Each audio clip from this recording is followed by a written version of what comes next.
Depression की अगर मैं सिर्फ एक स्टैंड अलोन वजह की बात करूं कि अकेलापन कितनी बड़ी वजह आप उसको मानती हैं? जो हमारा जीवन शैली थी वो अलग तरह की थी कि हम एक साथ में रहते थे, सामाजिक जीवन शैली थी। आप सोए लेकिन आपको लग रहा है नींद पूरी नहीं पड़ रही है। जो पुरुष नहीं रो पाते, इमोशनली एक्सप्रेस नहीं कर पाते, तो ऐसे में चलते उनको और तरह की बीमारियां होने के चांसेस रहते हैं। अंदर का शोर अच्छा है थोड़ा दबा रहे, बेहतर यही है आदमी कुछ बोलता रहे।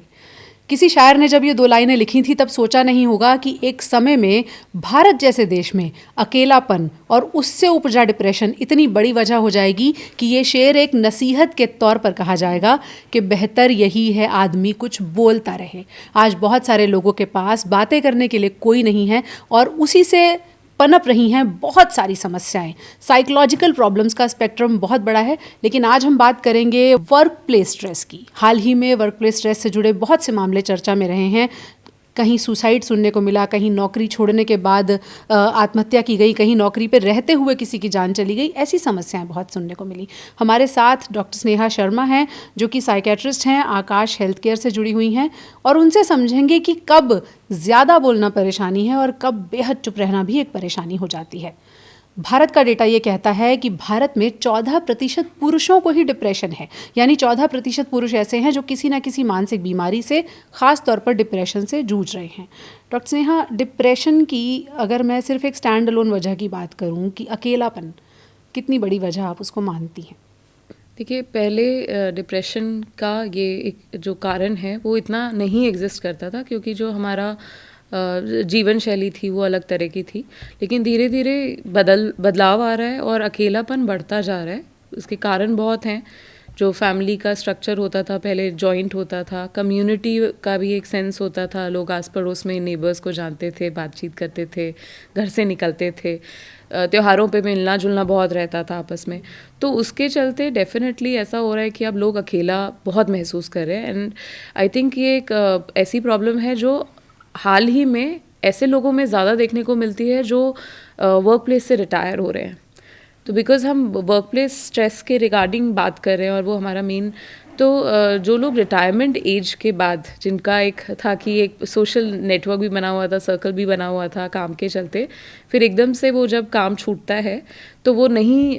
समझ पाते कि कैसे अपना पर्पस लाए। साथ साथ में अकेलापन द्वारका जैसी जगह पे, दिल्ली जैसे सिटी में और ऐसे ही बहुत सारे शहरों में बहुत सारे लोग फेस कर रहे हैं, जिसकी वजह से अब उभरता हुआ आ रहा है डिप्रेशन और एंजाइटी। आप सोचिए, दिल्ली एनसीआर की हम बात कर रहे हैं जहाँ लोग एकदम टाइट जगहों में, हाई राइज में, बहुत सारे फ्लैट्स के अगल बगल लोग ही लोग हैं उसमें रह रहे हैं। लेकिन क्या आपको पता है कि आपके पड़ोस वाले फ्लैट में कौन रहता है? और आपको ये नहीं पता, ये समस्या का एक छोटा सा उदाहरण है। बहुत सारे लोगों को ये नहीं पता कि उनके पड़ोस में कौन रहता है। पहले तो शायद 4 घर दूर किसी की लड़की किसी लड़के से मिल ले तो मोहल्ले वाले बता देते थे। बिल्कुल। तो ये जो सोशल इंटरेक्शन है, ये कितनी मदद करता है लोगों को साइकोलॉजिकल प्रॉब्लम से निकालने में? देखिए, जैसे साइकोलॉजिकल प्रॉब्लम्स हैं तो हम एक बिलीव करते हैं कि कुछ पिलर्स होते हैं, कुछ एक मतलब खंबे हैं जो आपकी ज़िंदगी को अच्छे से एक हेल्दी लाइफ से में आप जी सकते हैं, जिसमें से एक इम्पॉर्टेंट जो है स्तंभ है वो है सोशल कनेक्शंस। और सोशल कनेक्शंस जो हैं वो सब तरह के हो सकते हैं, जिसमें से क्लोज कनेक्शंस भी बहुत इंपॉर्टेंट हैं, जिसमें आपके पास ऐसे दोस्त हैं, परिवारजन हैं जिनसे आप खुल के बात कर पा रहे हैं, आपका चैनल ऑफ कम्युनिकेशन ओपन है कि आपके मन में जो दुविधा आई, जो सवाल आए, आप गाइडेंस के लिए भी उनके पास जा रहे हैं और वो आपकी प्रॉब्लम को समझ भी रहे हैं और सुझाव दे रहे हैं। पर साथ साथ में ऐसे भी सोशल कनेक्शन ज़रूरी हैं जहाँ पे ज़रूरी नहीं कि आप डीप में ही बातें कर रहे हैं, बट एक आते जाते स्माइल दे देना, आते जाते हालचाल पूछ लेना, आते जाते एक दूसरे के बारे में, ज़िंदगी में क्या चल रहा है। एक तरह से वो ऊपरी सतह की बातें हैं, सरफेस टॉक्स ही हैं, बट उनका सोशल कनेक्शंस में बहुत इम्पॉर्टेंट है। और हम सोशल एनिमल्स हैं और हमें इन तरह के सोशल कनेक्शन से हम दूसरों को देख के, उनके आंखों में खुशी देख के, हम ये देख के कि इन्होंने हमने इनके लिए कोई अच्छा काम किया, कुछ आते जाते कोई मदद कर दी, कोई उनको सुझाव चाहिए था वो दे दिया, तो इससे हमारा भी सेंस ऑफ सेल्फ का एक इम्पोर्टेंस आता है। आप जो बात कह रही हैं उससे मुझे एक पुराने ज़माने की तस्वीर याद आ रही है। पहले घरों के बाहर चारपाई डाल के बुजुर्ग बैठा रहते थे और आते जाते जो भी लोग होते थे उनसे राम राम करते थे, उनसे हाल चाल पूछते थे। आप ये कह रही हैं कि वो कहीं ना कहीं साइकोलॉजिकल प्रॉब्लम्स को एड्रेस करता था? बिल्कुल करता था, बिल्कुल करता था। और आजकल के ज़माने में जब ये है ना स्विगी का और आप ब्लिंकिट का टाइम आ गया है, तो मतलब जो नेचुरल हम बात करें कि नेबर्स से कनेक्शन तो जा ही रहा है, बट आते जाते जो आप सब्जी की दुकान पे किसी से बात कर लेते थे, आते जाते आपको कोई मिल जाता था, आप दूध लेने जाते थे तो कुछ बातचीत हो जाती थी थोड़ी बहुत, वो भी नहीं हो रही है। तो बहुत ही अपने में ही सिमटते हुए लोग रह जा रहे हैं, जिसमें अगर आप बात कर रहे हैं तो फ़ोन पे कर रहे हैं, या तो आपकी काम की बात हो रही है, या फिर सिर्फ इम्पॉर्टेंट फैमिली मेम्बर्स से आप रीच आउट कर रहे हैं, लव्ड वन से, जिनसे। तो ये जो कनेक्शंस हैं, जो बहुत इम्पॉर्टेंट एक अहम भूमिका निभाते थे सोशल कनेक्शंस बनाने में, लोनलीनेस को ख़त्म करने में, वो धीरे धीरे घटते जा रहे हैं। क्या वजह है कि इतने सारे लोग होने के बावजूद इंटरेक्शन कम होता जा रहा है? मुझे लगता है कि एक जो सबसे इम्पॉर्टेंट इसमें अहम भूमिका जो चीज़ निभा रही है, वो ये है कि हम धीरे धीरे बहुत ज़्यादा इंडिविजुअलिस्टिक होते जा रहे हैं। हम अपने आप पे फोकस करने लग रहे हैं, अपने सेल्फ, जैसे कंज्यूम्ड होने की बात है कि बहुत ज़्यादा जो फोकस है वो अपने आप पे आता जा रहा है। और पहले हमारा जो सोसाइटी का, हमारा कल्चरल जो वे ऑफ लिविंग था, वो थोड़ा कम्युनिटी बेस्ड था कि हम एक साथ में रहते थे, सामाजिक जीवन शैली थी, वो अब एक इंडिविजुअल बेसिस पे आती जा रही है। तो ऐसे में आप अपने तक ही सिमट के रह रहे हैं, आपको दूसरों की भावनाएं, दूसरों के चैलेंजेस, उनकी मुश्किलें, ये आप कम रिलेट कर पाते हैं। आप जब अपनी मुश्किलों से गुजर रहे होते हैं तो आपको शायद आसपास में कोई दिखता भी नहीं है कि जिनको आपको लगे कि ये मेरी बात समझ पाएंगे, क्योंकि शायद उन्होंने भी इतना शेयर नहीं किया। और एक तरह से सोशल कनेक्शन बढ़ता जा रहा है कि सोशल मीडिया है तो फॉलोअर्स हैं, इतने सारे लोग हैं कि आप कनेक्टेड हैं, आपके जैसे बहुत लोग आपको मिल जाएंगे। लेकिन जो उनके साथ में आप वही पोर्ट्रे कर रहे हैं या दिखा रहे हैं जो आप दिखाना चाहते हैं। कोई भी आपको एक गहराई जो है आपके कैरेक्टर की, या पास से किसी को आप जानते हैं तो उनके स्वभाव की सारी गहराइयाँ पता लगती हैं, जो कि अब नहीं मिल पा रही हैं इतना।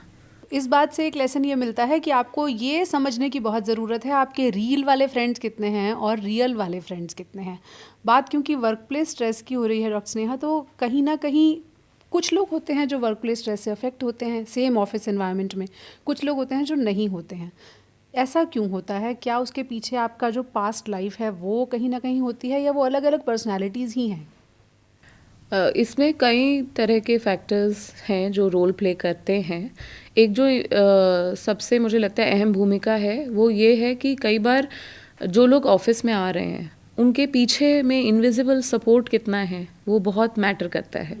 तो एक ही वर्क प्लेस में अगर 10 लोग आ रहे हैं तो ज़रूरी नहीं है कि 10 के 10 के ऊपर जिम्मेदारी सेम है, 10 के 10 के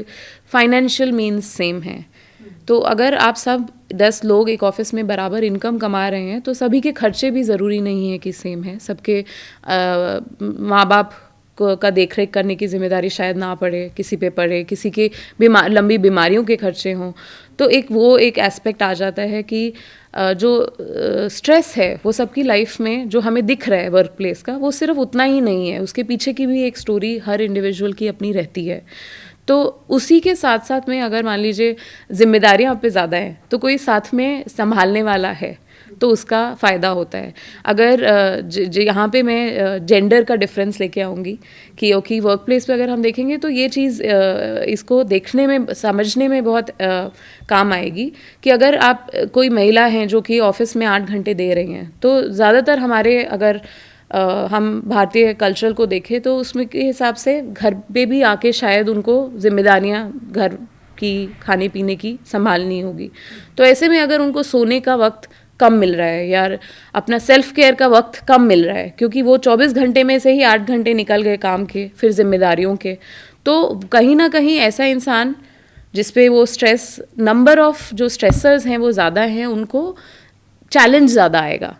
बट आपकी बात से मैं सहमत हूँ कि हाँ, उसके अंदर भी इंसान की जो पर्सनल साइकोलॉजिकल ग्रोथ है वो मैटर करती है कि आपके टेम्परामेंट क्या हैं, आपके पास्ट के एक्सपीरियंसेस किस तरह के रहे हैं, आपकी कोपिंग स्किल्स कितनी हैं और रेजिलियंस कितना है। लेकिन अगर इसको हम बहुत नैरोली इस लेंस में देखें कि सिर्फ ये जो स्ट्रेस फील कर पा रहा है इसका मतलब वो वीक है कहीं ना कहीं, या रेजिलियंस उतना नहीं है, तो ये बहुत ही आप मतलब मिनिमाइज़ कर रहे हैं पूरी पिक्चर को, जबकि ज़्यादातर इंसानों की कहानियाँ जो हैं बहुत ही कॉम्प्लेक्स और वास्ट होती हैं। बिल्कुल, और इसीलिए सीधे लेबल कर देना कि महिलाएं हैं कमज़ोर ही होंगी, अरे जल्दी रो देती हैं। आप सोचिए वो दोहरी मेहनत कर रही हैं। पुरुष जो है वो टिफ़िन लेकर घर से निकलता है, पर उस टिफ़िन को बनाने वाली पीछे कोई ना कोई महिला होती है जो उस टिफ़िन के बाद अपना काम करने के लिए फिर घर से निकलती है। बिल्कुल, अधिकतर केसेस में यही हो रहा होता है। तो जब ये हो रहा है तो हम उसको सिर्फ इस नज़रिए से नहीं देख सकते कि ये एक महिला और पुरुष हैं, एक ऑफिस में आ रहे हैं और इनका आउटपुट कितना है, और अरे ये तो छुट्टी ले लेती है, हर महीने कुछ ना कुछ काम आ जाता है और इसको नहीं आ रहा है। तो हमें कहीं ना कहीं जब हम पूरा ग्रोथ देख रहे हैं सोसाइटी की, तो हमें हर वर्ग के जो चैलेंजेस हैं उनको भी एक्नॉलेज करना पड़ेगा, क्योंकि तभी हम सबका एक साथ विकास कर पाएंगे। और पूरे सोसाइटी का विकास तभी होगा, सभ्य सोसाइटी का, जब सब साथ में चलेंगे। और यहाँ ये बात इसलिए नहीं हो रही है क्योंकि इस फ्रेम में 2 महिलाएं बैठी हैं। जेंडर बायस से बाहर निकलते हैं चलिए। अगर पुरुष है लेकिन बीवी से लड़कर आया है तो कहीं ना कहीं वो ऑफिस में भी रिफ्लेक्ट करेगा। बिल्कुल,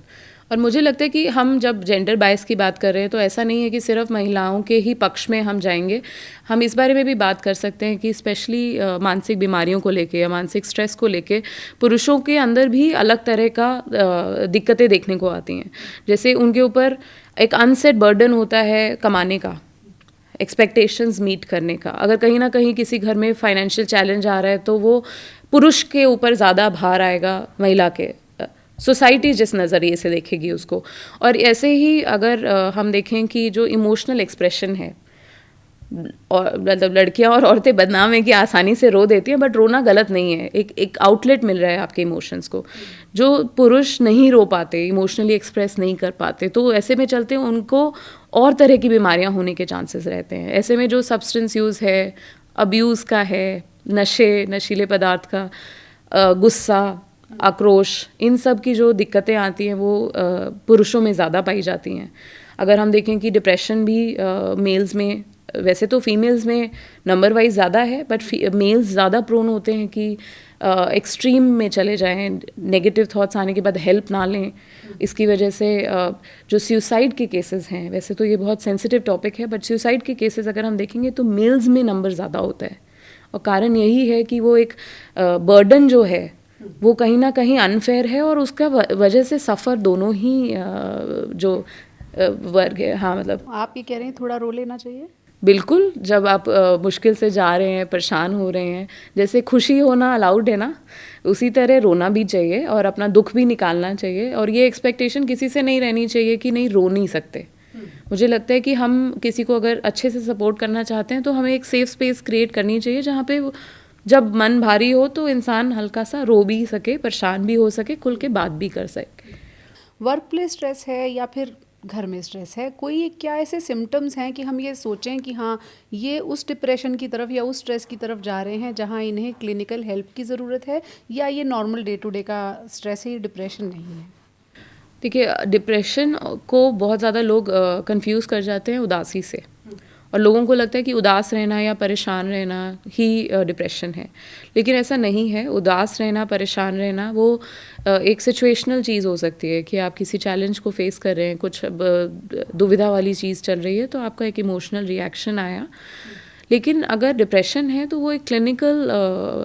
वर्ड है, और उसको डिप्रेसिव डिसऑर्डर को लाइटली ऐसे हमें सैडनेस के या उदासी के से इंटरचेंज नहीं करना चाहिए। तो डिप्रेसिव डिसऑर्डर के अगर आपको मतलब ऐसा लगने लगे कि जो एक उदासी है या चिड़चिड़ापन आ रहा है मूड में, वो लंबा चल रहा है,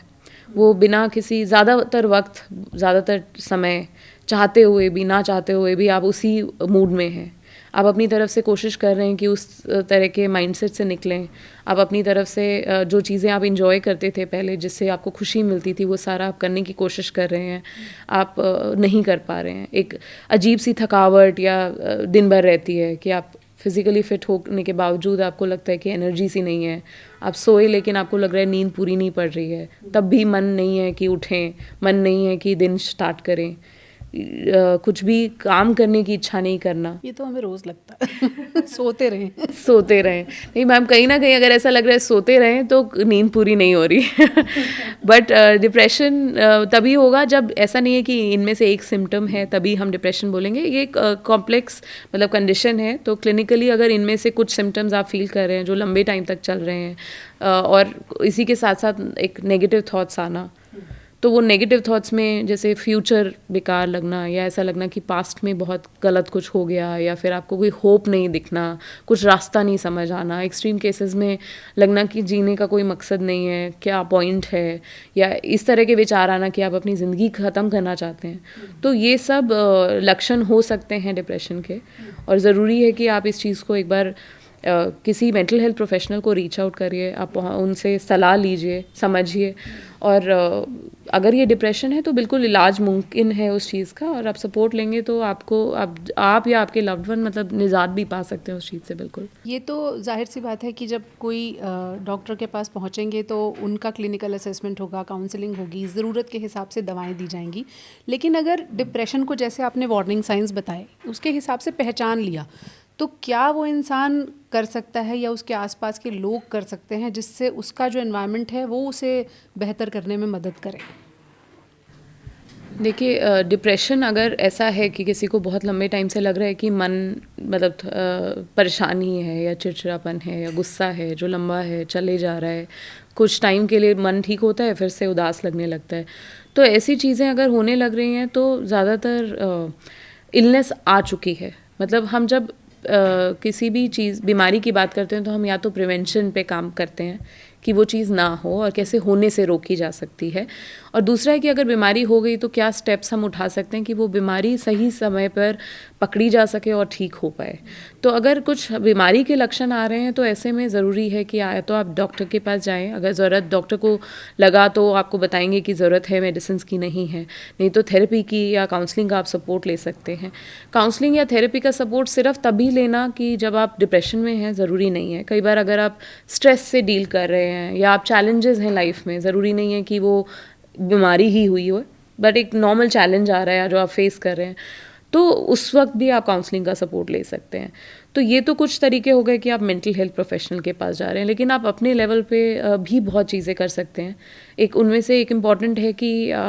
नींद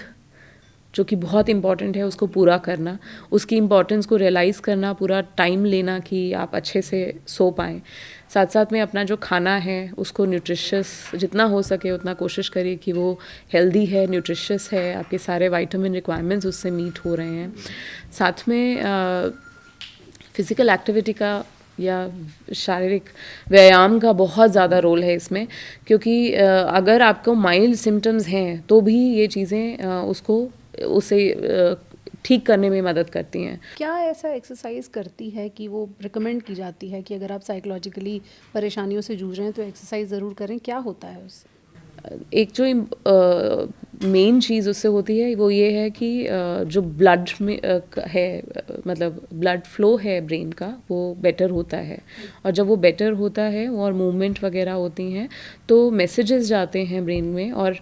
केमिकल्स रिलीज़ होते हैं जो कि फील गुड हार्मोन्स, या हम उनको फील गुड हार्मोन्स एंडोर्फिन्स बोलते हैं, जो रिलीज़ होते हैं। और वो एंडोर्फिन्स जो हैं वो ऑलमोस्ट ऐसा हाई देते हैं जैसे मतलब एक तरीका है कि बहुत लोग इसको नशे से कंपेयर करते हैं, बट होता नहीं है बिकॉज वो अलग चीज़ है, बट ऑलमोस्ट बहुत सिमिलर है कि एक नेचुरल लेवल पे आपको एक कुछ मेहनत करने के बाद जो हाई महसूस होता है वो फिज़िकल एक्टिविटी से आता है।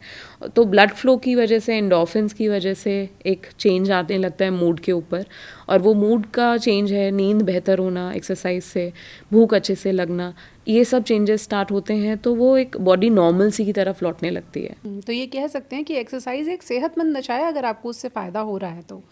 नींद को अक्सर अब जाके बहुत इंपॉर्टेंस दी जाने लगी है कि अगर आप पूरी नींद नहीं ले रहे हैं और सही समय पर नहीं ले रहे हैं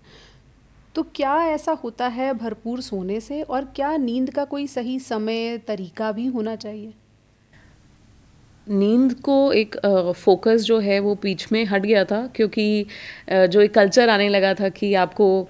दिन में 24 ही घंटे हैं और आपको मैक्सिमम यूटिलाइज करना है, तो लोगों को लगता था कि एक एरिया है नींद जहाँ पे सिर्फ रेस्ट ही तो मिल रहा है बॉडी को, कॉम्प्रोमाइज़ कर लेते तो उसको कॉम्प्रोमाइज़ किया जा सकता है। बट जो लेटेस्ट रिसर्च है उसमें बिल्कुल अच्छे से निकल के आया है कि नींद के टाइम पे सिर्फ शरीर और माइंड को रेस्ट ही नहीं मिल रहा होता, उस वक्त एक्टिवली आपकी बॉडी का मेंटेनेंस प्रोसीजर चल रहा होता है, आपके माइंड का मेंटेनेंस प्रोसीजर। तो जैसे है ना कि आप एक हॉस्पिटल रन कर रहे हैं, तो जब काम हो रहा है तब काम हो रहा है, लेकिन अगर पीछे जो मेंटेनेंस सिस्टम है वो नहीं मिला तो after a point of time वो सिस्टम क्रैश कर जाएगा, कहीं ना कहीं सफाई अच्छे से नहीं होगी, कहीं आउटपुट अच्छे से नहीं आएगा। तो जो वो मेंटेनेंस है हमारे बॉडी का, माइंड का, वो हो रहा होता है स्लीप के टाइम पे। और वो इसीलिए स्लीप पे एक फोकस आना ज़रूरी है कि स्लीप सिर्फ एक वेस्ट ऑफ टाइम नहीं है, बहुत इंपॉर्टेंट है एक हेल्दी लाइफस्टाइल के लिए, फिजिकल हेल्थ के लिए भी और मेंटल हेल्थ के लिए भी। आपकी स्किन सेल्स को रिजुवनेट करने का समय तब है जब आप सो रहे हैं, आपकी बॉडी का मेंटेनेंस तब है, रिलैक्सेशन का समय तब है जब आप सो रहे हैं, यानी आपकी ब्रेन और बॉडी का जो रिचार्ज सिस्टम है, नींद उसका काम करती है। तो अगर आपने नींद नहीं ली पूरी और अगले दिन आप ऑफिस पहुंच गए और आपने ऑफिस स्ट्रेस के लिए ऑफिस के एनवायरनमेंट को जिम्मेदार ठहराया, तो ये कितना सही माना जाना चाहिए? नहीं, बिल्कुल गलत है। और मुझे लगता है यहीं पे कहीं ना कहीं लोग गड़बड़ कर रहे हैं कि जब आते हैं वापस ऑफिस से तो लगता है कि नेटफ्लिक्स पे क्या आया है देख लें, सोशल मीडिया पे आया है तो बैठ गए देखने, फिर नींद डिस्टर्ब हो गई या नींद पता ही नहीं चली कि सोने का टाइम था, निकल गया। और फिर वो कहीं ना कहीं आप उठे हैं तो आप फ्रेश नहीं हैं, आप स्ट्रेस फील कर रहे हैं। तो ये एक बहुत मेजर कंट्रीब्यूटिंग फैक्टर है मुझे लगता है किसी भी तरह के स्ट्रेस पे। बच्चों में जो एकेडमिक स्ट्रेस हो रहा है वो भी कहीं ना कहीं इसी वजह से है कि नींद पूरी नहीं हो पा रही है, साथ साथ में वर्क प्लेस पे स्ट्रेस हो रहा है, या बाकी लोग भी जो मेंटल इलनेसेस से गुजर रहे हैं। एक मेजर कॉज इसका ये भी बोला जा सकता है कि नींद पे बहुत कॉम्प्रोमाइज़ हो रहा है, और कारण कई हो सकते हैं जैसे कि सोशल मीडिया या too much of Netflix, YouTube भी इसका एक कारण हो सकता है। हम जितने भी हेल्थ इश्यूज़ की बात करते हैं उसमें मोबाइल फ़ोन बार बार निकल के आता है कि स्क्रीन टाइम जो है वो जाहिर है आपको बहुत सारी चीज़ें समझा रहा है, इन्फोटेनमेंट दे रहा है, इन्फॉर्मेशन दे रहा है, लेकिन वो आपके ब्रेन का सत्यानाश कर रहा है, ये तय है। अगर आप उसे ज़रूरत से ज़्यादा इस्तेमाल कर रहे हैं, मैं बहुत हार्श वर्ड यूज़ कर रही हूँ सत्यानाश, लेकिन वो तब आता है जब आप बहुत लंबे घंटों तक अपने मोबाइल को अपनी ज़िंदगी का हिस्सा बना लेते हैं। मोबाइल फ़ोन को लेके क्या कुछ नियम होना चाहिए कि ब्रेन सुकून से रहे, उसके लिए इतने ही घंटे करना है बस? बिल्कुल मैम, और है भी। मतलब स्पेशली क्या है कि अडल्ट्स में ये माना जाता है कि ज़्यादातर अडल्ट्स अपना बुरा और भला खुद पहचान सकते हैं और रोक सकते हैं, बट बच्चों में ये क्षमता उतनी डेवलप नहीं हुई होती कि वो अपना बुरा भला जान पाएँ तो रोक पाएँ। तो वो जो गाइडेंस है, स्क्रीन रिकमेंडेशंस हैं, वो ज़्यादा एग्जिस्ट करती हैं बच्चों के लिए, बट अडल्ट्स के लिए भी एक है कि देखिए अगर आपका काम है, और काम मतलब हम जब किसी भी साइंटिफिक डेवलपमेंट की बात करेंगे तो हम ये नहीं बोल सकते कि इसके सिर्फ नुकसान ही नुकसान है, कहीं ना कहीं फ़ायदा हो रहा है, तभी आज की टाइम पे यूज़ हो रहा है इतने लोगों तक, और इसके बहुत फ़ायदे हैं। मतलब इन्फॉर्मेशन है, एक इक्वलाइज़र की तरह भी आया है कि सब तरह के लोगों के पास सब तरह की इन्फॉर्मेशन अब पहुंच रही है, बट साथ साथ में बिकॉज ये अनरेगुलेट हो रहा है, वहाँ से इसके प्रॉब्लम्स आने शुरू हुए हैं। और अगर आपका काम जितना रेकमेंड कर रहा है या जितना आपको चाहिए ही काम के, जिसके बिना काम नहीं चलेगा, तो वो उतना तो आपने करना ही है, बट उसके बाद में जो आपका स्क्रीन टाइम है उसको आप डेफिनेटली मॉडिफाई कर सकते हैं। तो ऐसे में एक जो इम्पॉर्टेंट चीज़ है जिस पे आप फोकस कर सकते हैं अगर ठीक करना है, कि बाकी कॉम्प्रोमाइज़ नहीं होने चाहिए स्क्रीन की वजह से। आपकी नींद नहीं कॉम्प्रोमाइज़ होनी चाहिए, आपकी फिजिकल एक्टिविटी नहीं कॉम्प्रोमाइज़ होनी चाहिए, आपकी इंटरपर्सनल रिलेशंस नहीं कॉम्प्रोमाइज़ होने चाहिए, आपकी जिम्मेदारियां नहीं कॉम्प्रोमाइज़ होनी चाहिए। फिर अगर बीच में कुछ टाइम मिलता है तो आप बीच में अपने मनपसंद चीज़ देखने के लिए या थोड़ा सा मन को बहलाने के लिए, ब्रेक लेने के लिए देख सकते हैं। बट बच्चों में बहुत स्ट्रॉन्गली इसके रिकमेंडेशंस हैं कि जो कि डिफरेंट एजेस के लिए डिफरेंट है, और क्योंकि इम्पैक्ट भी सबसे ज़्यादा बच्चों में देखने को मिल रहा है। घंटे जो हम तय कर सकते हैं बच्चों के लिए और बड़े के लिए कि बस ये जो है ये अपर लिमिट है आपकी? 2 साल के छोटे बच्चों के लिए तो बिल्कुल नहीं होना चाहिए, 0 होना चाहिए। उसके बाद में 1 आवर तक एक रिकमेंडेशन है कि 1 आवर तक फिर भी कंसिडरेबली किया जा सकता है। उससे थोड़ी जो टीनेजर एडोलेसेंट एज ग्रुप्स है उसमें 2 आवर्स तक रिकमेंडेशन है। अडल्ट्स के लिए जो है कि अगर आप काम से अलग हटके हैं तो 1 आवर 2 आवर्स के ऊपर नहीं जाना चाहिए, बट उसमें भी उसके अंदर भी रिकमेंडेशंस हैं कि आप कितना लंबा एक टक होके आप ब्रेक नहीं ले रहे हैं, क्योंकि सिर्फ मानसिक रूप में कितना अफेक्ट कर रहा है वही नहीं ज़रूरी है। आपकी आई साइट अफेक्ट होती है, आपका पोस्चर अफेक्ट होता है, आपकी मसल्स, बहुत चीज़ें हैं जिन पे इसका प्रभाव दिखता है। तो आप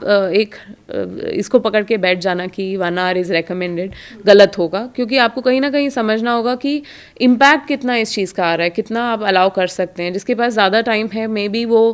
अगर ज़्यादा देख भी रहे हैं तो ये एक इम्पॉर्टेंट चीज़ है कि उसकी वजह से आपकी बाकी चीज़ें सफ़र नहीं होनी चाहिए। एक बड़ी इंटरेस्टिंग रिसर्च आई थी, एक मोबाइल फ़ोन कंपनी की ही रिसर्च थी, जिसने बताया कि लोग जितना मोबाइल फ़ोन यूज़ करते हैं उसमें से 64% ऑफ टाइम यानी 64% समय जो है वो सिर्फ सोशल मीडिया पर बिता रहे हैं, यानी काम की चीज़ें नहीं देख रहे हैं। वो तो 40% से भी कम है, 36% है, ज़्यादा टाइम सोशल मीडिया पर जा रहा है। और लोग तर्क ये देते हैं कि हम तो काम के लिए देख रहे थे, हमारे काम की ज़रूरत है। अगली बार अपना स्क्रीन टाइम इवैल्यूएट कीजिएगा और देखिएगा कि आपने कितनी बार उसे पर्सनल यूज़ के लिए उठाया अपने फ़ोन को और कितनी बार आपने उससे कोई काम किया है। वर्क प्लेस स्ट्रेस की हम बात कर रहे हैं तो एक बार एम्प्लॉयर के नज़रिए से वर्क प्लेस स्ट्रेस को समझते हैं। हम अक्सर देखते हैं कि अभी एक अनफॉर्चुनेट घटना देखी जिसमें एक यंग लड़की ने सुसाइड कर लिया और नोट लिखा, उसकी माँ ने बताया कि वो परेशान थी। तो एम्प्लॉयर्स को क्या करना चाहिए कि जो वो एनवायरनमेंट है वो इतना स्ट्रेस ना दे लोगों को कि ये हालात हो जाएं? मैम, इसके लिए काफ़ी गाइडलाइंस हैं और एक जो मुझे लगता है कि जनरली जो पॉलिसी मेकर्स के लेवल पे, गवर्नमेंट के लेवल पे तो चीज़ें हो ही रही हैं, जहाँ पे एक रिस्ट्रिक्शन होना चाहिए कि कितना अमाउंट ऑफ कितने घंटे आप दे रहे हैं काम को। तो लेबर लॉज जो एग्जिस्ट करते हैं, ये इन सब का पर्पस यही होता है कि एक लिमिट से ज़्यादा एक्सप्लॉइट ना हो, चीज़ें बढ़े ना। तो उन चीज़ों को आपके मतलब हर एरिया के अलग अलग हैं, तो उस चीज़ को तो रिस्पेक्ट करते ही रहना है। बट साथ साथ में जो आप एज एन एम्प्लॉयर कर सकते हैं चीज़ें, वो ये है कि आप ज़्यादातर कोशिश करें कि कम से कम टाइम बाउंड्री जो है कि वर्क और पर्सनल लाइफ की वो ब्लर हो रही है। जितनी ऐसे इंस्टेंसेस आएंगे जब वो पॉसिबल नहीं हो पाता, बट अगर आपका एम्प्लॉई भी ये समझता है कि ये आम रोज़ की बात नहीं है, या एक ऑप्शन है कि हाँ जब स्ट्रेस हम ज़्यादा काम करें तो वो विजिबल है, वो अप्रिशिएट भी हो रहा है, वो दिख भी रहा है, उसका रेसिप्रोकेशन भी है। साथ साथ में जो ये बेसिक नीड्स हैं किसी भी इंडिविजुअल की, वो मीट होना बहुत ज़रूरी है कि आप समय पे ब्रेक दे रहे हैं, खाने पीने का, इस चीज़ों का एक ब्रेक लेना, जिसके राइट्स भी एम्प्लॉयज़ को पता होने चाहिए। बट जैसा आप और मैं बात कर रहे थे पहले कि हर कोई टेम्परामेंट सेम नहीं है, कुछ सब अपना हक भी नहीं मांग पाते। कुछ लोग जिस एक्सपीरियंस से आ रहे होते हैं या जिस बैकग्राउंड से आ रहे होते हैं, तो कुछ लोगों को लगता है शायद यही करना होता है, शायद सिस्टम में सर्वाइव करने के लिए ये। तो ऐसे में कुछ ना कुछ आपने भी ओपन चैनल ऑफ कम्युनिकेशन रखना है कि जो ज़्यादा स्ट्रगल कर रहा है वो आप तक क्लियरली पहुंच पाए, बात रख पाए अपनी, और जो एक तरह से नहीं खुल के बोल पा रहा है वही नहीं इंसान होना चाहिए जो सफ़र कर रहा है या जिस पे मोस्ट ऑफ द वर्क आ रहा है डायरेक्टली। और इस तरह की कुछ जो रहेंगे चीज़ें कि आप मिनिमम इंश्योर कर रहे हैं, जैसे वर्क प्लेस है, कंफर्टेबल है, एक रिस्पेक्ट के तरह से बात हो रही है, कहीं भी गलत लैंग्वेज का यूज़ नहीं हो रहा है या फिर अब्यूज़ नहीं हो रहा किसी भी तरह का, या गलत वेज मीन्स में या मैनिपुलेशन, इस तरह की चीज़ें नहीं हो रही हैं, तो आप एक बेसिक काम करने वाला एनवायरनमेंट प्रोवाइड कर रहे हैं जिससे मेंटल हेल्थ एम्प्लॉयज़ की बेटर रहने की चांसेस हैं। जब चीज़ें सुसाइड के लेवल तक आ जाती हैं, ऐसा कहा जाता है कि कोई भी इंसान पहली बार में कदम नहीं उठाता, तो क्या कुछ पहले वार्निंग साइंस होते हैं कि जो लोग सुसाइडल टेंडेंसी के हैं उनको पहचाना जा सके? सुसाइड को लेके जो है वो 2 तरह के ग्रुप्स हो सकते हैं। जब हम किसी का ये बिहेवियर देखते हैं कि किसी ने इस तरह की स्टेप ली जहाँ पे उन्होंने अपने आप को ख़त्म करने की कोशिश की या इस तरह का स्टेप उठाया, तो ज़्यादातर में या तो वो एक इम्पल्सिव एक्ट होती है कि कुछ बात हुई इस लेवल की या इस इंटेंसिटी की कि उन्हें लगा कि इससे निकलना संभव नहीं है या इसके अलावा कोई चारा नहीं है। और ये तब होता है जब मतलब चाहे से आप मान लीजिए किसी को फाइनेंशियल एकदम बहुत बड़ा स्ट्रेस आया हो, कोई डेट रहा हो, किसी तरह की धमकी मिली हो, कुछ उनकी सोशल स्टेटस पे सवाल उठा हो, तो ऐसे में हम देखते हैं कि जो तब भी कुछ ऐसे स्टेप्स होते हैं जब इंडिविजुअल्स उठा लेते हैं, तो उनको समझना या उनको उस पर थोड़ा सा मतलब इंडिविजुअली हम काम नहीं कर सकते, क्योंकि उसमें सोसाइटल फैक्टर्स बहुत हैं कि जो सोशो कल्चरल पॉलिटिकल फैक्टर्स जो हम बोलते हैं वो काम कर रहे होते हैं, बट जो तो वहाँ पे जो चेंजेस होने हैं वो उसी लेवल पे होने हैं। बट एज इंडिविजुअल्स जब सुसाइड की बात होती है या तो बहुत सारे लोग जो डिप्रेशन से स्ट्रगल कर रहे होते हैं या डिप्रेसिव, उनको आगे चल के अपने मरने के विचार आने लगते हैं या वो कुछ ऐसे कदम उठाने के बारे में सोचने लगते हैं, और ये स्टेप धीरे धीरे ही अक्सर होता है, एकदम से नहीं होता। तो ऐसे में बहुत अपॉर्चुनिटीज़ होती हैं आसपास वालों को के पास कि वो इस चीज़ को पहचाने और उनको सही समय पे मदद अगर दी जाए तो इस चीज़ को रोका जा सकता है। तो अगर हम बात करें कि सुसाइड जो है एक पब्लिक हेल्थ इमरजेंसी है ऑलमोस्ट, और प्रिवेंटेबल कॉज है कि ये एक ऐसे नंबर ऑफ डेथ्स हैं जिनको हम अगर सही वक्त पे इंटरवीन करें तो रोका जा सकता है। और तो इसमें सिम्टम्स जो हैं वो रिकॉग्नाइज करना यही है कि आपने किसी के बिहेवियर में चेंजेस देखे, व्यवहार में बदलाव आए जो कि आपको लग रहा है कि पहले से अलग हैं, आपने कभी उनको इस तरह से नहीं देखा, वो लंबे टाइम से उस चीज़ से परेशान हैं, उनकी भाषा में ये बातें आ रही हैं या उनके बिहेवियर में ऐसी चीज़ें आ रही हैं, जैसे बहुत लोग अपनी विल लिखने लगते हैं, आखिर में डिसीजंस लेने लगते हैं इस तरह से कि जैसे वो ज़िंदगी के एन मुकाम पे खड़े हैं। कुछ लोगों के बातों में ये आने लगता है कि मैं बोझ हूँ इस फैमिली पे, या मुझे लगता है मेरे नहीं होने पे तुम सबकी प्रॉब्लम्स सॉल्व हो जाएंगी, और इस तरह की जब सोच आने लगे और वो इंसान कम्युनिकेट भी कर रहा है तो कहीं ना कहीं इस चीज़ को लाइटली ना लेके या उस इंसान को ज़्यादातर क्या रहता है कि ऐसी कोई बात कर रहे हैं तो लोग पर्सनली ले लेते हैं, और मुश्किल है कि पर्सनली ना लें, क्योंकि फैमिली में कोई ऐसे बोल रहा है तो हमें लगता है हमारी लेवल पे कुछ गलत हुआ है, तो हम समझाने की कोशिश करते हैं या हम कोशिश करते हैं कि इस बातें ना सोचो या आप ना बात करो, और हमें लगता है कि ऐसा करने से वो बात ख़त्म हो जाएगी या दब जाएगी, पर ये चीज़ चलती रहती है, आप सरफेस पे नहीं तो उनके दिमाग में चलती रहेगी, और फिर अगर उस वक्त सही वक्त पे हेल्प नहीं ली गई प्रोफेशनल्स की तो ये चीज़ एक ऐसे इवेंट में तब्दील हो जाती है जहाँ मतलब जिसको आगे चेंज रोका नहीं जा सकता, बदला नहीं जा सकता। ऐसी फैमिलीज़ को क्या करना चाहिए, ऐसे पेशेंट्स के पास अगर हैं, अपने लेवल पे क्या कर सकते हैं? अपने लेवल पे फैमिलीज़ जो हैं सबसे पहले तो खुल के एक बात करना, तो इस तरह की बातें होती हैं तो ज़्यादातर हमने जो देखा है ना कि फैमिलीज़ दबाने की कोशिश करती हैं कि उनको लगता है कि कुछ तो गलत है, और जैसे गलत चीज़ को अगर आप बात करोगे तो बढ़ावा दोगे। तो साइकेट्रिक पेशेंट को भारत में तो पागल कह दिया जाता है सीधे। बिल्कुल हाँ, और अगर कोई इस तरह की बातें करता है तो हम मतलब इसी कारण लोग आने को नहीं मानते। जैसे अगर मैं कुछ अपने पर्सनल एक प्रोफेशनल एक्सपीरियंस से बात करूं कि ऐसे पेशेंट्स हैं जो सही टाइम पे हेल्प नहीं ले पाए क्योंकि इतना स्टिग्मा था कि नहीं हम पागल नहीं हैं, और बिकॉज हम पागल नहीं हैं और इस चीज़ के ऊपर वो इतना इम्पोर्टेंस था कि वो ये नहीं समझ पाए कि ये बीमारी थी, इसको सही टाइम पे एड्रेस करते, इंटरवीन करते तो ये चीज़ शायद इतनी बड़ी घटना होने से बच सकती थी, जिसका इम्पैक्ट इंडिविजुअल पे ही नहीं पूरे फैमिली पे पड़ता है। और ये किसी तरह का कैरेक्टर वीकनेस नहीं है, ये किसी की कमज़ोरी नहीं है, बस ये है कि उस वक्त माइंड उसके आगे कुछ नहीं दिख पाता, एक इतना अंधकार सा आ जाता है कि आपको उसके आगे चीज़ें नहीं दिखती। तो ऐसे में हमारी जिम्मेदारी बनती है कि हम उनको इस फेज से निकालें, और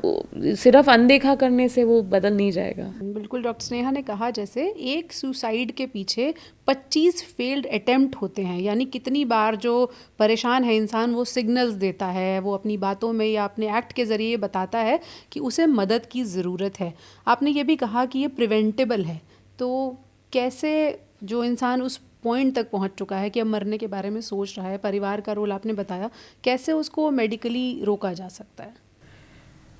सबसे पहले अगर फैमिली ये सिम्टम्स देख रही है तो बात कर रही है, रीअश्योरेंस देना कि ये चीज़ बीमारी के चलते हो रही है, इस चीज़ को एड्रेस किया जा सकता है। साथ साथ में फैमिली एक उस वक्त में नज़र रखे कि इस तरह की कोई अकेला ना छोड़ना, जो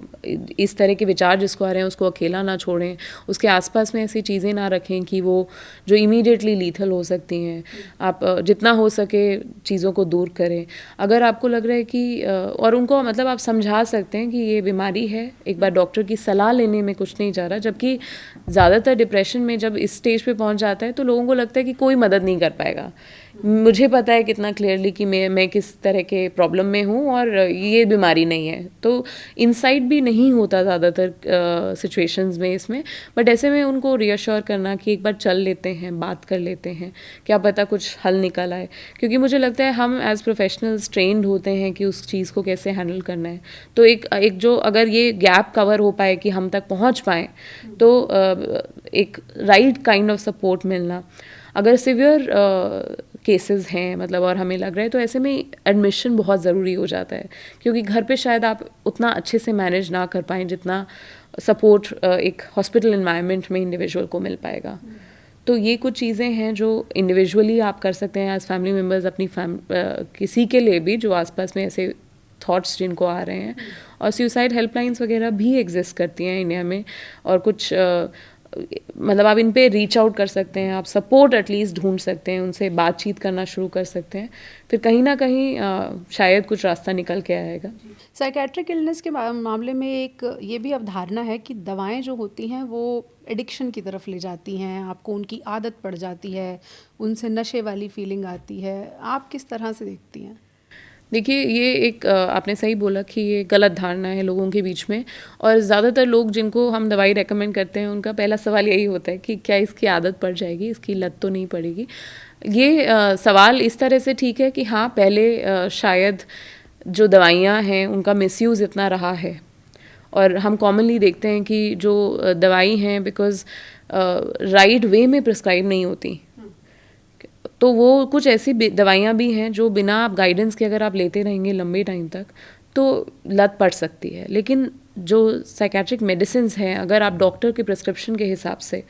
ले रहे हैं, और जब डॉक्टर बोल रहे हैं कि ये चीज़ कम होनी है, इसको बंद होना है, इसको ऐसे मॉडिफाई करना है, तो उसको अगर आप फॉलो करेंगे तो ये एडिक्शन के चांसेस बहुत कम हो जाएंगे। दूसरा ये है कि सारी दवाइयाँ एडिक्टिव नहीं होती। डिप्रेशन के इलाज के लिए या मेंटल इलनेस के इलाज के लिए सारी दवाइयाँ, उनमें से कुछ चंद दवाइयाँ हैं जिनमें एक रिस्क रहता है एडिक्शन का, वो भी आजकल बहुत फ्रीक्वेंटली प्रिस्क्राइब नहीं होती हैं, क्योंकि ये अंडरस्टैंडिंग डॉक्टर्स में भी है, जनरल कम्युनिटी में भी है कि वो दवाइयाँ रिस्क कैरी करती हैं। बट जो बाकी इतनी सारी दवाइयाँ हैं जिनसे बहुत बेनिफिट होना है, फ़ायदा होना है, उनको ये सोच के लोग नहीं लेते हैं कि शायद आदत पड़ जाएगी। एक बार फिर ऑफिस की तरफ चलते हैं। ऑफिस स्ट्रेस किस अमाउंट तक नॉर्मल और पॉजिटिव माना जाना चाहिए? ये एक इम्पॉर्टेंट मुझे लगता है टॉपिक है कि स्ट्रेस जो है, हम ज़्यादातर आम भाषा में इसको नेगेटिव ही मानते हैं। हमें लगता है कि स्ट्रेस का मतलब नेगेटिव है, और गलत तरह का या भारी स्ट्रेस हो रहा है उसी को हम स्ट्रेस बोलते हैं। लेकिन अगर आप क्लिनिकल वे में देखेंगे तो स्ट्रेस जो है वो दो तरह का होता है। एक होता है पॉजिटिव स्ट्रेस, यू स्ट्रेस, और एक नेगेटिव स्ट्रेस होता है जिसको डिस्ट्रेस बोला जाता है। तो यू स्ट्रेस जो है वो बहुत इंपॉर्टेंट होता है ह्यूमंस के लिए और हमारी ग्रोथ के लिए। अगर आपको चैलेंजेस मिलेंगे, एक हल्का आपको एक स्ट्रेस मिलेगा जिससे आपको लग रहा है कि मैं अपने आप को प्रूव कर पाऊंगी, डेडलाइन मिलेगी, एक टास्क है जो चैलेंजिंग है, आपने कभी पहले नहीं किया, आपको लगा ये रिसोर्सेज है, मैं ये ट्राई करती हूँ, इस तरह का, तो वो एक चैलेंज मिलना, उससे पर्सनल ग्रोथ भी होती है, प्रोफेशनल ग्रोथ भी होती है, सेंस ऑफ आइडेंटिटी आती है, कॉन्फिडेंस आता है, सेल्फ एस्टीम बढ़ता है। ये सब पॉजिटिव स्ट्रेस के रेपरकशंस हैं। तो अपने आप में स्ट्रेस बुरी चीज़ नहीं है, और स्ट्रेस का ज़िंदगी से ना होना मतलब डिज़ायरेबल भी नहीं है, होना चाहिए। लेकिन जब स्ट्रेस है वो डिस्ट्रेस में तब बदल जाता है जब आपका जो स्ट्रेस आ रहा है वो आपकी कोपिंग के बाहर है। मान लीजिए आपको ऐसा कुछ चैलेंज मिल गया जो आप प्रिपेयर्ड ही नहीं है, आपको लग रहा है नहीं हो पाएगा, और आपको लग रहा है रिसोर्सेज नहीं है या टाइम नहीं है, तो ऐसे में वो जो स्ट्रेस है जो कि किसी अलग सिनेरियो में पॉजिटिव हो सकता था वो नेगेटिव बन गया, नेगेटिव में तब्दील हो गया। और इसी तरह का अगर डिस्ट्रेस या चैलेंज भी है, अगर वो लंबे टाइम तक चलता रहा, क्रॉनिक स्ट्रेस में बदल गया, तो भी वो नेगेटिव इम्पैक्ट ही करता है। कि बीच में गैप्स होने चाहिए, बीच में टाइम मिलना चाहिए टू रेजुविनेट, रिलैक्स, कि आप नॉर्मल आम दिनचर्या भी अपनी फॉलो कर पा रहे हैं, बीच बीच में आप चैलेंजिंग चीज़ें भी कर रहे हैं। यानी महीने में अगर एक बार आपका वीकली ऑफ कैंसिल होता है तो दिक्कत नहीं है, लेकिन अगर लगातार आपको ऑफ नहीं मिल रहा है और 1 महीना 2 महीने बीत गए हैं तो बहुत समस्या है। ये हमने लोगों को तो बता दिया, डॉक्टरों की ज़िंदगी कैसी होती है जब वो प्रैक्टिस कर रहे हैं? आपको कितनी छुट्टियाँ मिलती थी? देखिए, रेजिडेंसी बहुत टफ होती है और मुझे लगता है कि साइकेट्री फिर भी एक ऐसी ब्रांच है जिसमें as compared to other branches हमें चैलेंजेस वाइज या हमारे पे जो स्ट्रेस था, बिकॉज हमारे सीनियर्स समझते थे कि स्ट्रेस का क्या रोल हो सकता है, कितना नेगेटिव होता है मेंटल हेल्थ पे, तो हमें एक प्रोटेक्शन भी मिली, शील्ड भी मिला। लेकिन मुझे लगता है बाकी ब्रांचेस में ये एडवांटेज नहीं रहता, और शायद वो इसलिए भी है कि रिसोर्सेज हमारे पास कम है। जितना हमारे पास भीड़ उमड़ती है गवर्नमेंट सेटअप्स में, जितने पेशेंट्स होते हैं उनको मीट करने के लिए मतलब पॉसिबल नहीं है कि कोई with in the OPD time frame उनको देख पाए, और विद इन टाइम चल के वो शायद पेशेंट सफ़र करेगा या कहीं ना कहीं कोई ना कोई तो सफ़र करेगा, और सिस्टम यूजुअली अकाउंटेबल नहीं रह पाता। तो ऐसे में बहुत मुश्किल होती है और डॉक्टर्स नहीं कर पाते। इसीलिए अगर आप देखेंगे डॉक्टर्स में सुसाइड रेट्स भी बहुत हाई होते हैं, डॉक्टर्स में बर्नआउट के रेट्स भी बहुत हाई होते हैं, और फिजिकल इलनेसेस और ड्यू टू स्ट्रेस भी बहुत हाई। डॉक्टर्स जब डॉक्टरी की पढ़ाई कर रहे होते हैं तो 36 घंटे नॉन स्टॉप, कई जगह 72 घंटे नॉन स्टॉप की ड्यूटी जो है वो उन्हें दी जाती है और वो उसे परफॉर्म करते हैं। यहाँ पर बात आती है स्ट्रेस के साथ स्ट्रेस के कोपिंग मैकेनिज़्म की, यानी तनाव आपको भी मिला, किसी और को भी मिला, लंबे काम के घंटे किसी और को भी मिले, आपको भी मिले, किसने सर्वाइव किया किसने नहीं किया। कोपिंग मैकेनिज़्म की बात हम नहीं करते। कितना इम्पॉर्टेंट है कि जो स्ट्रेस को लेने की कैपेसिटी है इंसान की, वो कितनी मायने रखती है और उसको कैसे ऑप्टिमाइज़ किया जा सकता है? देखिए मैम, स्ट्रेस लेने का या डील कर पाने का जो एक रिसोर्सेज हैं, जब हम बात करते हैं कोपिंग की, तो वो हमारे जन्म से पहले ही शुरू हो जाती है। तो कहीं ना कहीं हम कितना स्ट्रेस डील कर पा रहे हैं या कोई इलनेसेस को हम प्री डिस्पोज्ड हैं कि नहीं है, वो हमारे जेनेटिक्स भी डिटरमाइन करता है। साथ साथ में फिर हमारे जो अर्ली ग्रोइंग अप ईयर्स रहते हैं उसमें एक कॉन्सेप्ट है जिसको एडवर्स चाइल्डहुड इवेंट्स बोला जाता है। जिन बच्चों ने बहुत ट्रॉमा फेस किया है या ऐसे इवेंट्स फेस किए हैं जो उनके लिए डिफ़िकल्ट थे, तो उनका इम्पैक्ट सिर्फ चाइल्डहुड में लिमिट ना रह के आगे तक दिखता रहता है, उनकी एडल्ट लाइफ में भी आने लगता है। तो कहीं ना कहीं जिनका जेनेटिक मेकअप अच्छा है या जिनका जेनेटिकली प्री डिस्पोज नहीं है, साथ में चाइल्डहुड एक इन्वायरमेंट जो कम्प्लीटली बच्चों के खुद के कंट्रोल से बाहर है, वो इन्वायरमेंट आपको मिला है जो अच्छा मिला है, सपोर्टिव, लविंग, साथ में आपको कोई मतलब खाने की कमी नहीं थी, मीन्स की कमी नहीं थी, इस तरह नहीं था, तो वो ही अपने आप में एक ग्राउंड सेट कर देता है कि आप अलग अलग मतलब रेस तो सेम लग सकती है लेकिन आप अलग अलग लेवल पे खड़े हुए हैं। और आगे चल के फिर यही ट्रांसलेट करता है कि जब हम वर्क प्लेस स्ट्रेस में भी आते हैं, देखते हैं कि सेम इंडिविजुअल जो हैं जिनका ऐसा लग सकता है कि सेम क्वालिफिकेशंस हैं, सेम बैकग्राउंड है, तो क्यों उनका स्ट्रेस डीलिंग कैपेसिटी अलग अलग है। तो इसमें कहीं पर्सनालिटी फैक्टर्स भी आने लगते हैं, उनके एक्सपीरियंसेस क्या रहे हैं over a period of time, उन्होंने कितना आसपास में सपोर्ट देखा है, उनके करंट कोपिंग स्ट्रैटेजीज़ या रेजिलियंस कैसी है, जिसमें बहुत डिपेंड करता है कि आपके पास कुछ ऐसे लोग हैं जिनके पास आप जा पाएँ, आप जब आप दुविधा में हैं, जिनसे आप खुल के बोल पाएँ, सपोर्ट सिस्टम एक एग्जिस्ट करना, आपकी खुद की फिज़िकल हेल्थ अच्छी होना एक अपने आप में बहुत बड़ी चीज़ हो जाती है, जिससे अगर आप फिज़िकली फिट हैं तो कहीं ना कहीं आपका आउटपुट जो है ज़्यादा चांसेस हैं कि बेटर होगा। तो उससे भी आपके mental ability to deal with stress पे फ़र्क पड़ता है। कोई क्रॉनिक इलनेसेस या क्रॉनिक पेन जिनमें, तो ये सारे फैक्टर्स हैं जिनसे हम रेजिलियंस या कोपिंग एक तरह से देख सकते हैं कि क्यों इंडिविजुअल्स की दूसरों से अलग हो सकती है, बट ये फैक्टर्स हमारे बहुत सारे कंट्रोल के बाहर होते हैं। तो ऐसे में जिन फैक्टर्स को हम कंट्रोल कर सकते हैं, हमें फोकस उन पे करना चाहिए कि उन फैक्टर्स में हम रेजिलियंस बिल्ड करें, ग्रोथ बिल्ड करें इंडिविजुअल्स की। जैसे कि हम रेस्ट अप्रोप्रिएट ले रहे हैं कि नहीं, हमारा डाइट अच्छा है कि नहीं, हम फिज़िकल एक्टिविटी कर रहे हैं कि नहीं, हमारा एक सोशल कनेक्शंस हम कितना इन्वेस्ट कर रहे हैं, उनमें टाइम कितना लगा रहे हैं, कितने जेन्युइन हैं, हम अंदर एक इंट्रोस्पेक्शन जिसको बोलते हैं वो कितना कर रहे हैं। कि आपको पता होना चाहिए कि आपके वैल्यूज़ क्या हैं, आपके लॉन्ग टर्म गोल्स क्या हैं, आप किस चीज़ के लिए क्या काम कर रहे हैं, आप लाइफ में वैल्यू क्या करते हैं, ताकि वो क्लैरिटी रहेगी तो आपके जो स्टेप्स रहेंगे वो भी आप जिस दिशा में जा रहे हैं वो उस तरह की रहे कि 10 साल बाद आपको ये ना लगे कि मैं कहाँ खड़ी हुई हूँ, ये तो मैंने सोचा ही नहीं था। तो ऐसे लोग ज़्यादा फिर स्ट्रगल कर जाते हैं मेंटल हेल्थ को लेकर। दोस्त बनाने कितने ज़रूरी हैं और दोस्त कैसे होने चाहिए? दोस्त हर तरह के होने चाहिए और कुछ दोस्ती जो हैं वो डेफिनेटली ऐसे होनी चाहिए जहाँ पे आप खुल के अपने आप जो आपका एक्चुअल पर्सनालिटी है, जैसे आप हो, वो निकल के बाहर आ सके और आप उनसे बेझिझक सारी बातें कर सकें जो आपके मन में है, वो जो आपको गलत सही का गाइडेंस भी दे पाएँ। ऐसे भी दोस्त नहीं होने चाहिए जो या तो आपसे डर रहे हैं या आप उनसे डर रहे हैं, या एक इस तरह का सोच कि मुझे इनसे क्या मिल रहा है और इनको मैं क्या दे पा रही हूँ, मतलब वाले दोस्त। इस तरह की दोस्ती जो है वो लंबी नहीं चल पाती, और अगर आप इस तरह के सोच विचार में पड़ेंगे तो शायद आप कभी भी कंप्लीटली डिपेंड नहीं हो पाएंगे उन पे, और वो कहीं ना कहीं आपके बैक ऑफ द माइंड रहेगा कि क्या ये इस कारण तो नहीं हो रहा, इस कारण तो। मुझे लगता है ज़िंदगी को जितना सुलझा आप रख सकते हैं